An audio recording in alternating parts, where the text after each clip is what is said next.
नमस्कार मित्रांनो, लास्ट व्हिडिओमध्ये आपण जी बॉम्बे हायकोर्ट भरतीसाठी परीक्षेच्या दृष्टिकोनातून महत्त्वाच्या प्रश्नांची सिरीज चालू केलेली आहे, ती सिरीज आपण या व्हिडिओमध्ये देखील कंटिन्यू करत आहोत.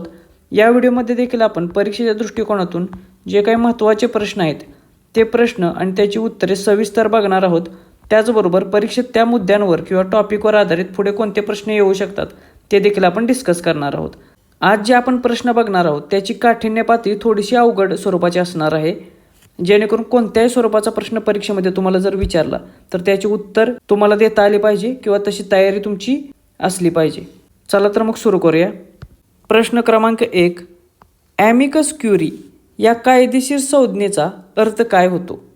तर ॲमिकस क्युरी या शब्दाचा अर्थ होतो न्यायालयाचा मित्र हा. आता परीक्षा ही न्यायालयीन भरतीशी संबंधित असल्यामुळे ज्या काही महत्त्वाच्या कायदेशीर संज्ञा आहेत न्यायालयाशी संबंधित त्याच्यावरती प्रश्न विचारणं अपेक्षित आहे. त्यामुळे ॲमिकस क्युरी म्हणजे न्यायालयाचा मित्र. पर्याय क्रमांक 2 हे याचे योग्य उत्तर असेल.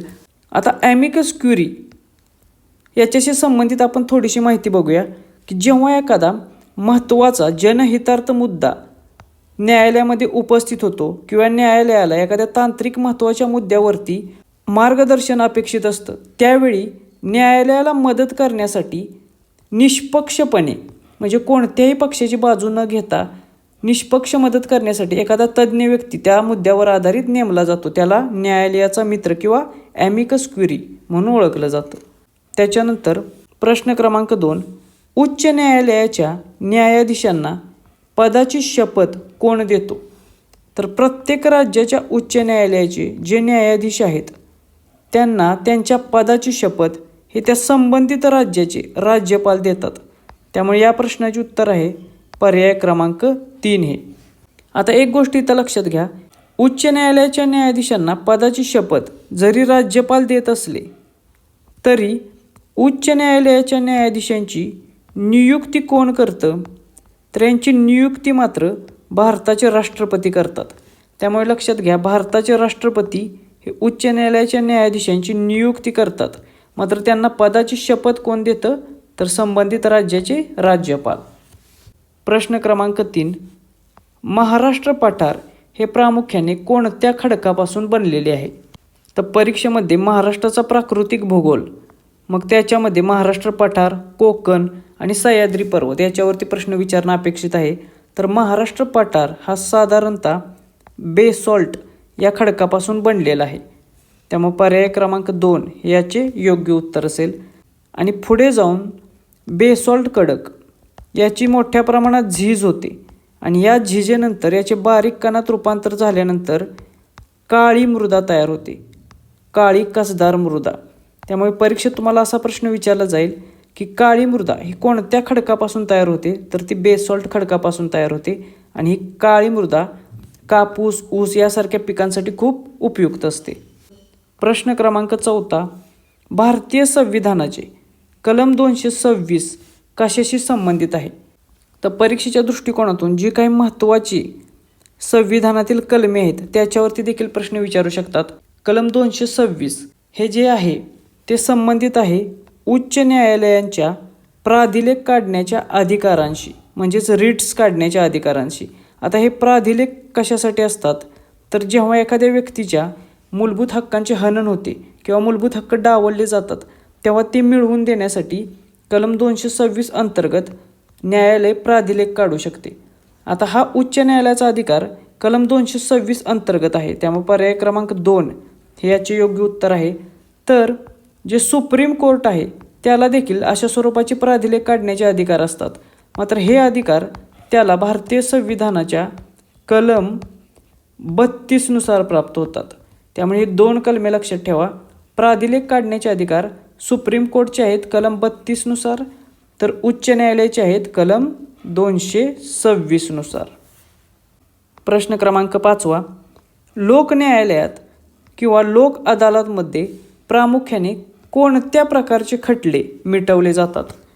तर जे लोक न्यायालये असतात किंवा लोक अदालत असतात त्याच्यामध्ये प्रामुख्याने जे खटले तडजोड करण्यायोग्य आहेत, किरकोळ स्वरूपाचे आहेत, मग ते दिवाणी खटले असोत किंवा फौजदारी खटले असोत, अशा स्वरूपाचे खटले मिटवले जातात. त्यामुळे पर्याय क्रमांक 2 याचे योग्य उत्तर असेल.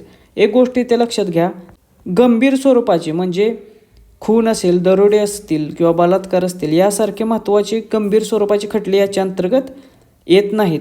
फक्त तडजोड करण्यासारखेच म्हणजे ज्याच्यावरती सहमतीने तडजोड निघू शकते अशा स्वरूपाचे किरकोळ स्वरूपाचे खटले लोक न्यायालयांमध्ये मिटवले जातात, हे लक्षात घ्या. प्रश्न क्रमांक 6, समिधा या शब्दाचा योग्य अर्थ ओळखा.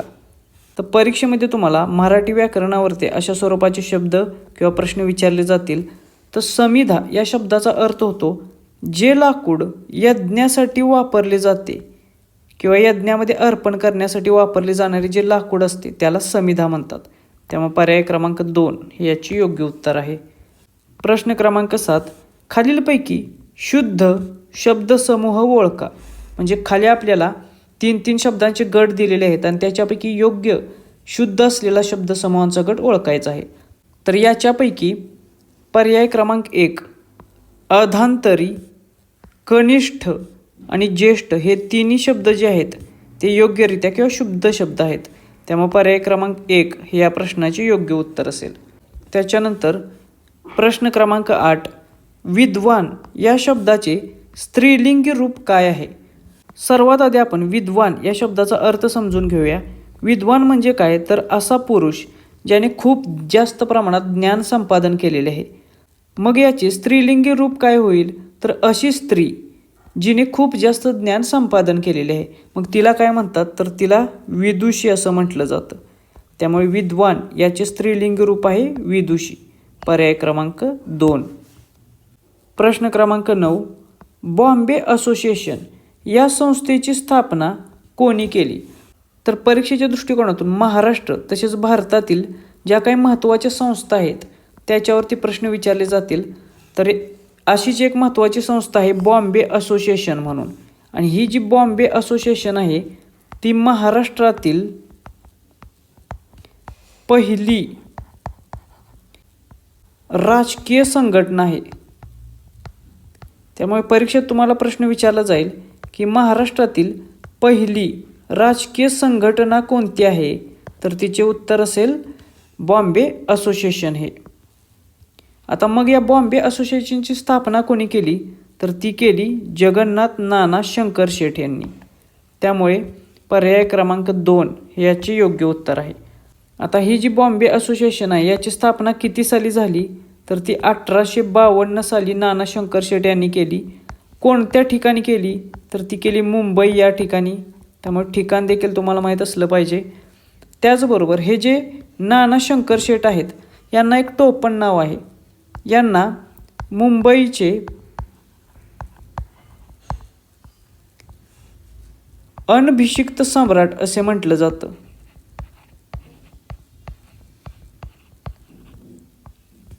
त्यामुळे परीक्षेत तुम्हाला प्रश्न विचारला जाईल की मुंबईचे अनभिषिक्त सम्राट कोणाला म्हटलं जातं, तर त्याचे उत्तर असेल जगन्नाथ शंकर शेठ किंवा नाना शंकर शेठ हे. प्रश्न क्रमांक 10, महाराष्ट्रातील कास पठार कोणत्या जिल्ह्यात आहे. तर महाराष्ट्रातील जी काही महत्त्वाची प्रसिद्ध ठिकाणे आहेत ती कोणत्या जिल्ह्यात आहेत याच्यावरती प्रश्न विचारले जातील. तर महाराष्ट्रातील कास पठार हे आहे सातारा जिल्ह्यामध्ये. त्यामुळे पर्याय क्रमांक 3 याचे योग्य उत्तर आहे. आता हे जे कास पठार आहे ते जागतिक वारसा स्थळ म्हणून देखील प्रसिद्ध आहे. त्यामुळे याच्यावरती प्रश्न विचारले जातात. त्याचबरोबर कोल्हापूरमध्ये काय महत्त्वाच्या प्रसिद्ध गोष्टी कोणत्या आहेत, तर त्या आहेत पन्हाळा किल्ला, त्याच्यानंतर राधानगरी अभयारण्य, याच्यावरती देखील प्रश्न विचारले आहेत.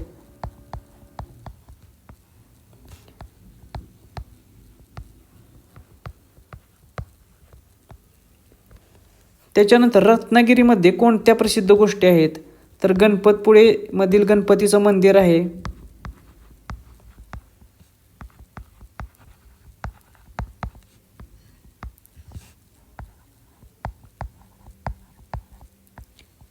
त्याच्यानंतर मार्लेश्वर येथील मंदिर आहे.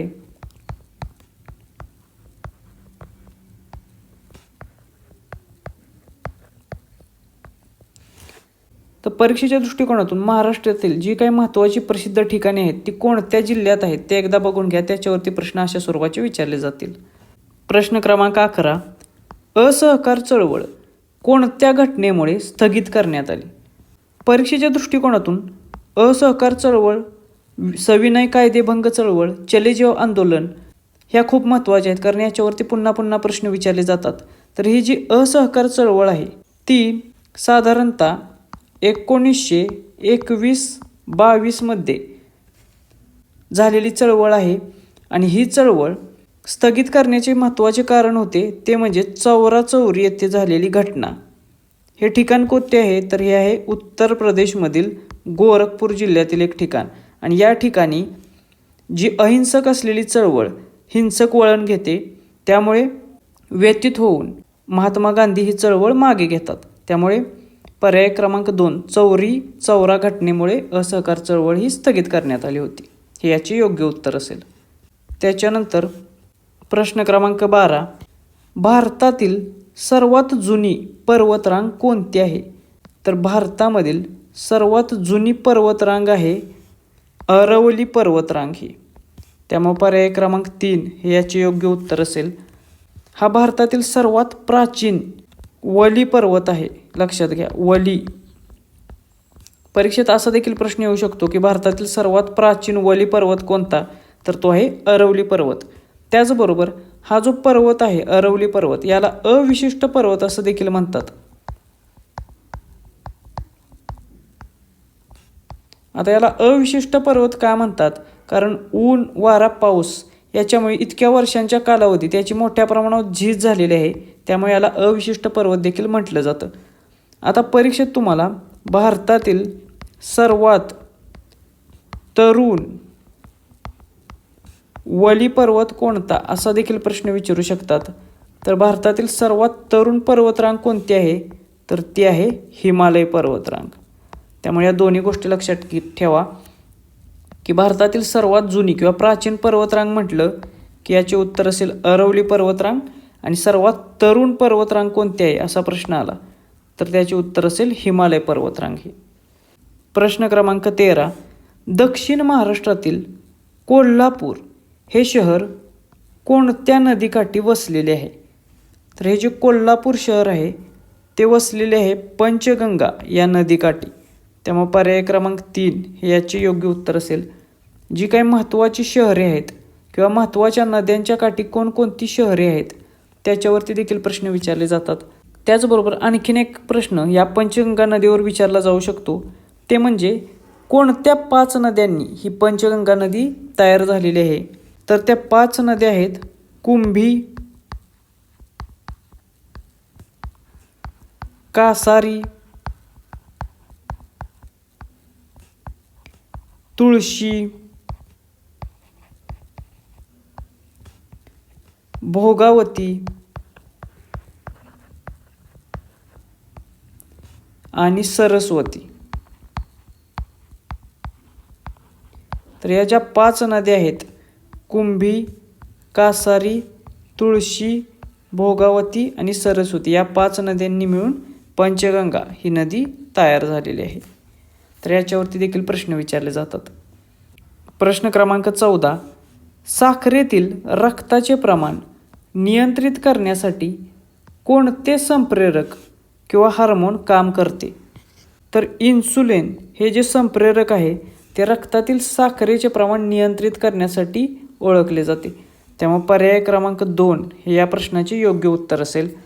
आता हे जे ॲड्रेनालिन आहे याच्यावरती देखील प्रश्न विचारला जातो की लढा किंवा पळा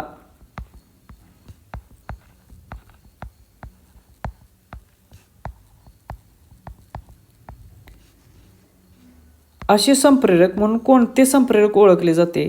तर ॲड्रेनालिन या संप्रेरकाला लढा किंवा पळा संप्रेरक म्हणून ओळखले जाते, म्हणजेच fight or flight hormone.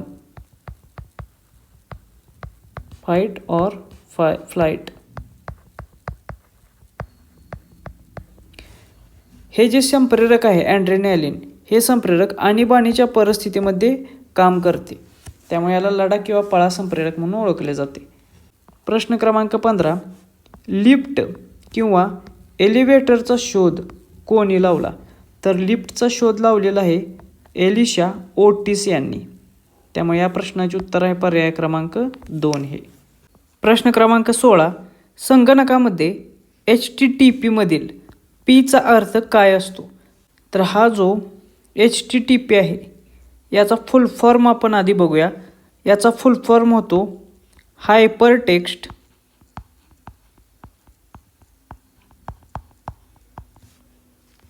Transfer protocol.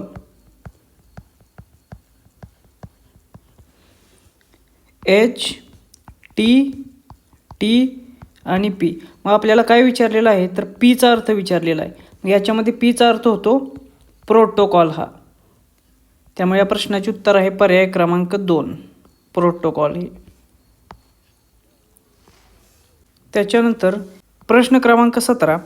Mumbai उच्च न्यायालयाच्या कोणत्या खंडपीठाने नुकतीच आपली 50 वर्षे म्हणजे सुवर्ण महोत्सव पूर्ण केलेला आहे? तर मुंबई उच्च न्यायालयाच्या छत्रपती संभाजीनगर या खंडपीठाने आपली सुवर्ण महोत्सव म्हणजे 50 वर्षे पूर्ण केलेली आहेत. त्यामुळे पर्याय क्रमांक 3 हे याचे योग्य उत्तर असेल. परीक्षेत काही प्रश्न तुम्हाला हे अशा स्वरूपाचे चालू घडामोडीच्या अनुषंगाने देखील विचारले जातील. त्यामुळे त्याची देखील तयारी आपल्याला करून ठेवायची आहे. प्रश्न क्रमांक 18.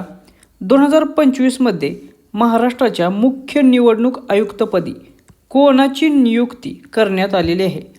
तर सध्या महाराष्ट्र राज्याचे मुख्य निवडणूक आयुक्त आहेत दिनेश वाघमारे हे.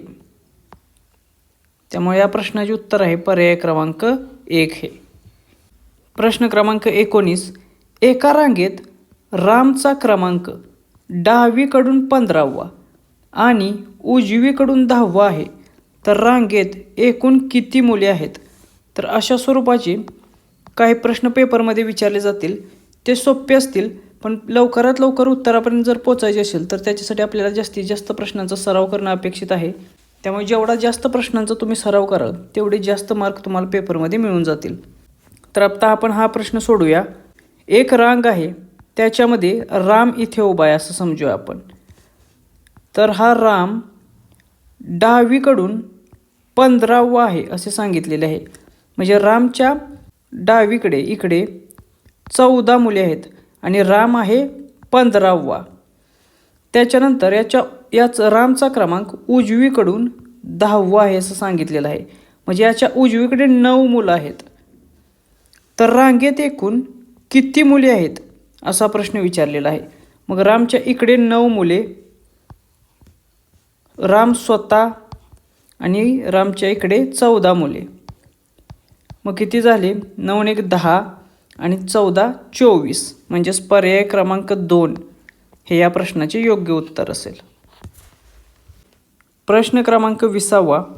हा देखील एक खूप सोपा प्रश्न आहे. ACEला BDF म्हटले तर PRTला काय म्हणाल? ही जी इंग्रजी अक्षरे आहेत यांचा BDF या इंग्रजी अक्षरांशी सहसंबंध आहे. तसाच सहसंबंध आपल्याला PRT सोबत कोणत्या अक्षर संचाचा असेल ते शोधायचं आहे.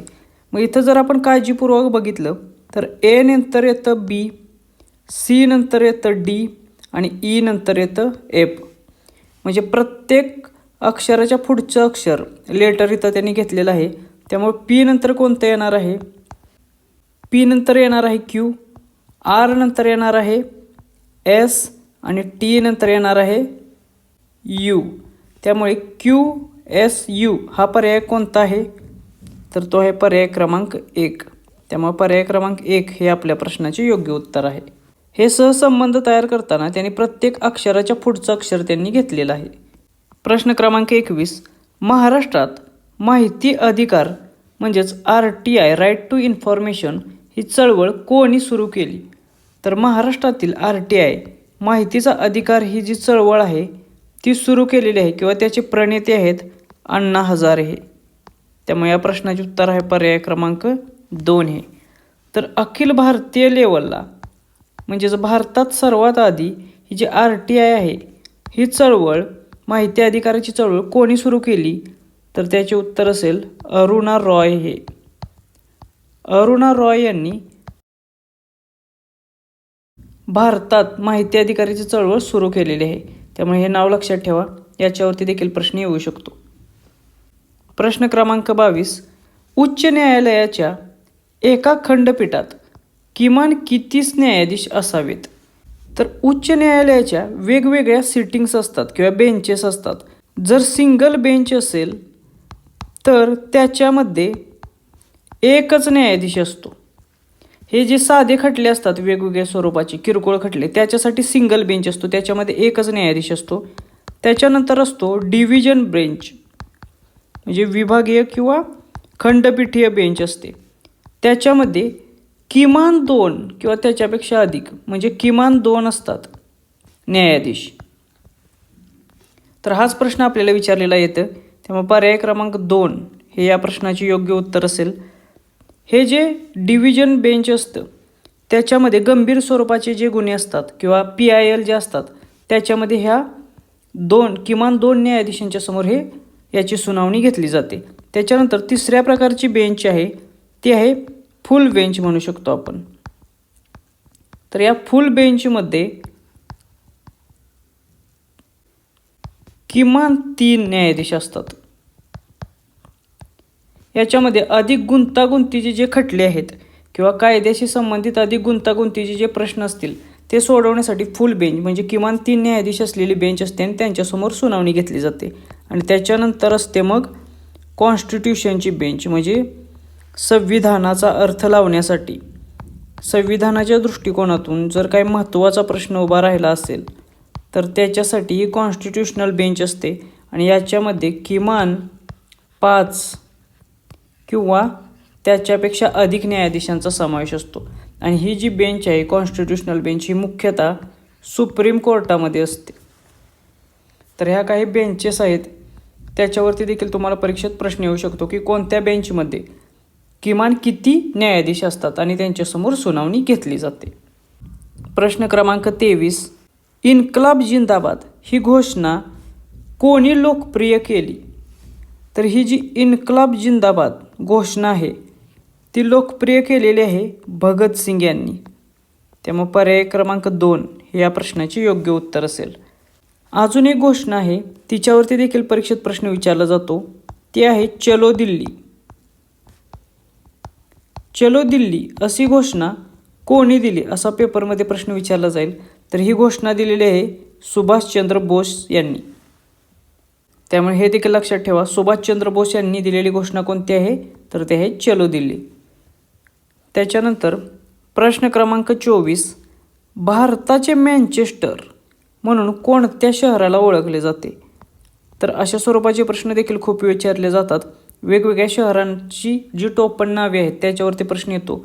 तर भारताचे मँचेस्टर म्हणून गुजरातमधील अहमदाबाद या शहराला ओळखले जाते.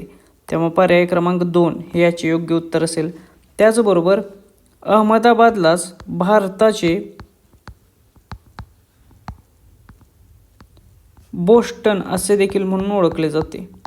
त्यामुळे कोणता जरी प्रश्न आला भारताचे बोस्टन किंवा भारताचे मँचेस्टर तर त्याचे उत्तर असेल अहमदाबाद हे. प्रश्न क्रमांक 25. विधान परिषदेच्या सदस्यांचा कार्यकाळ किती वर्षांचा असतो? तर विधान परिषद हे एक स्थायी सभागृह आहे, म्हणजे विधान परिषद ही कधी बरखास्त होत नाही, मात्र त्याच्यातील सदस्य निवृत्त होतात आणि ते दर 6 वर्षांनी निवृत्त होतात, म्हणजे त्यांचा कार्यकाळ हा 6 वर्षांचा असतो. त्यामुळे पर्याय क्रमांक 2 हे याचे योग्य उत्तर असेल. त्याचबरोबर हे स्थायी सभागृह असल्यामुळे हे पूर्णतः विसर्जित होत नाही, मात्र 1/3 सदस्य हे दर 2 वर्षांनी निवृत्त होतात. त्यामुळे हे लक्षात ठेवा येते, दर 2 वर्षांनी 1/3 सदस्य विधान परिषदेचे निवृत्ती होत असतात. त्याचबरोबर हे 2 वर्षांनी जेवढे निवृत्त होतील दर 2 वर्षांनी तेवढेच सदस्य त्यांच्या जागी नवीन नेमले जातात.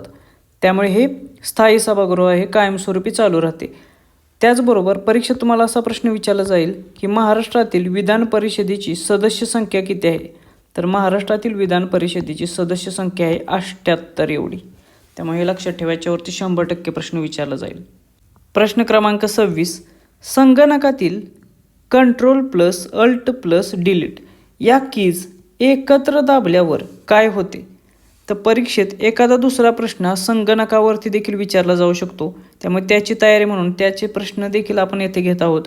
तर Ctrl+Alt+Delete या कीज एकत्र दाबल्यावर टास्क मॅनेजर उघडतो किंवा रिबूट हा पर्याय आपल्याला दाखवला जातो.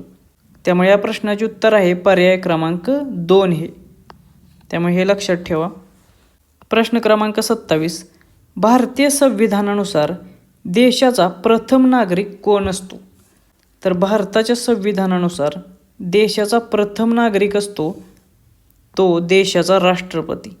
त्यामुळे पर्याय क्रमांक 3 हे या प्रश्नाचे योग्य उत्तर आहे.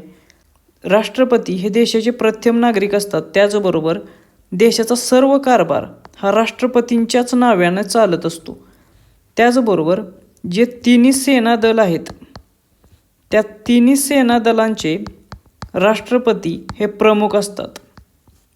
म्हणजेच तिन्ही सेना दलांचे सर्वोच्च अधिकारी किंवा प्रमुख कोण आहेत? तर ते आहेत आपले राष्ट्रपती. आता ज्या प्रकारे देशाचा प्रथम नागरिक हा राष्ट्रपती असतो, त्याच प्रकारे राज्याचे प्रथम नागरिक कोण? असा प्रश्न परीक्षेत येऊ शकतो. तर राज्याचे प्रथम नागरिक असतात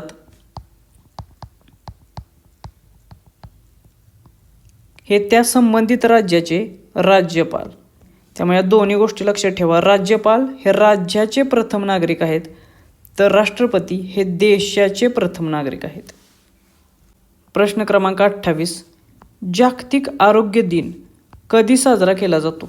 आता परीक्षेमध्ये जे काही महत्त्वाचे दिवस आहेत त्याच्यावरती प्रश्न अशा स्वरूपाचा विचारला जाईल. त्यामुळे त्याची देखील तयारी आपण करणार आहे. तर जागतिक आरोग्य दिन हा दरवर्षी 7 एप्रिलला साजरा केला जातो. त्यामुळे पर्याय क्रमांक 2 हे याचे योग्य उत्तर आहे. त्याचबरोबर 5 जून हा जो दिवस आहे तो देखील महत्त्वाचा आहे. 5 जून हा दिवस जागतिक पर्यावरण दिन म्हणून ओळखला जातो.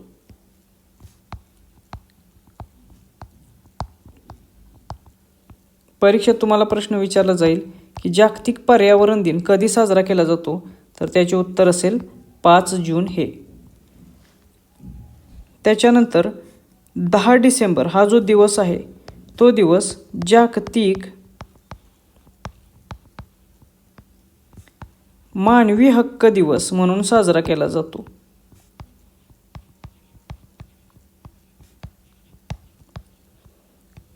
त्यामुळे हे देखील लक्षात ठेवा, 10 डिसेंबर आहे जागतिक मानवी हक्क दिन म्हणून. प्रश्न क्रमांक 29. सूर्यमालेतील सर्वात मोठा ग्रह कोणता आहे? तर सूर्यमालेमधील सर्वात मोठा ग्रह आहे गुरु हा ग्रह. त्यामुळे पर्याय क्रमांक 3 हे या प्रश्नाचे योग्य उत्तर आहे. त्याचबरोबर परीक्षेत असा देखील प्रश्न येईल की सूर्यमालेमधील सर्वात लहान ग्रह कोणता आहे? तर सूर्यमालेमधील सर्वात लहान ग्रह आहे बुध हा. बुध हा ग्रह सूर्यमालेमधील सर्वात लहान ग्रह आहे, तर गुरु हा ग्रह सूर्यमालेतील सर्वात मोठा ग्रह आहे. त्याचबरोबर खूप वेळा विचारला जाणारा प्रश्न आहे तो म्हणजे लाल ग्रह म्हणून कोणता ग्रह ओळखला जातो?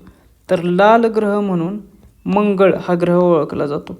त्यामुळे हे देखील लक्षात ठेवा, याच्यावरती देखील प्रश्न विचारले जातात. प्रश्न क्रमांक 30. FIR चा फुल फॉर्म काय आहे? तर परीक्षेत असे विविध शॉर्ट फॉर्म तुम्हाला दिले जातील आणि त्याचे फुल फॉर्म विचारले जातील. तर FIR चा फुल फॉर्म होतो फर्स्ट इन्फॉर्मेशन रिपोर्ट FIR. तेव्हा पर्याय क्रमांक 2 हे या प्रश्नाचे योग्य उत्तर आहे. तर अशा प्रकारे आपण आजचे 30 प्रश्न घेतलेले आहेत. हे प्रश्न परीक्षेच्या दृष्टिकोनातून खूप महत्त्वाचे आहेत. याची चांगली रिव्हिजन करा.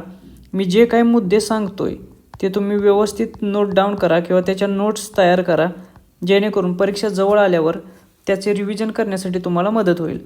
त्याचबरोबर शिपाई किंवा प्यून या पदासाठी पाठीमागे झालेले जे पेपर आहेत बॉम्बे हायकोर्टचे किंवा न्यायालय भरतीचे, त्याचे याच प्रकारचे जर PYQ विश्लेषण मी करावे असं तुम्हाला वाटत असेल तर कमेंटमध्ये PYQ असे टाईप करा. जर जास्तीत जास्त मुलांची इच्छा असेल तर आपण प्रत्येक आजपर्यंत झालेल्या पेपरवरचे अशाच प्रकारे एकदम डिटेलमध्ये सविस्तर विश्लेषण घेऊ, जेणेकरून परीक्षेला तुम्हाला त्याचा फायदा होईल. परीक्षेसंबंधित अधिक माहितीसाठी आपले टेलिग्राम चॅनल जॉईन करा. त्याची लिंक खाली डिस्क्रिप्शन बॉक्समध्ये दिलेली आहे. भेटूया नेक्स्ट व्हिडिओमध्ये. थँक्यू.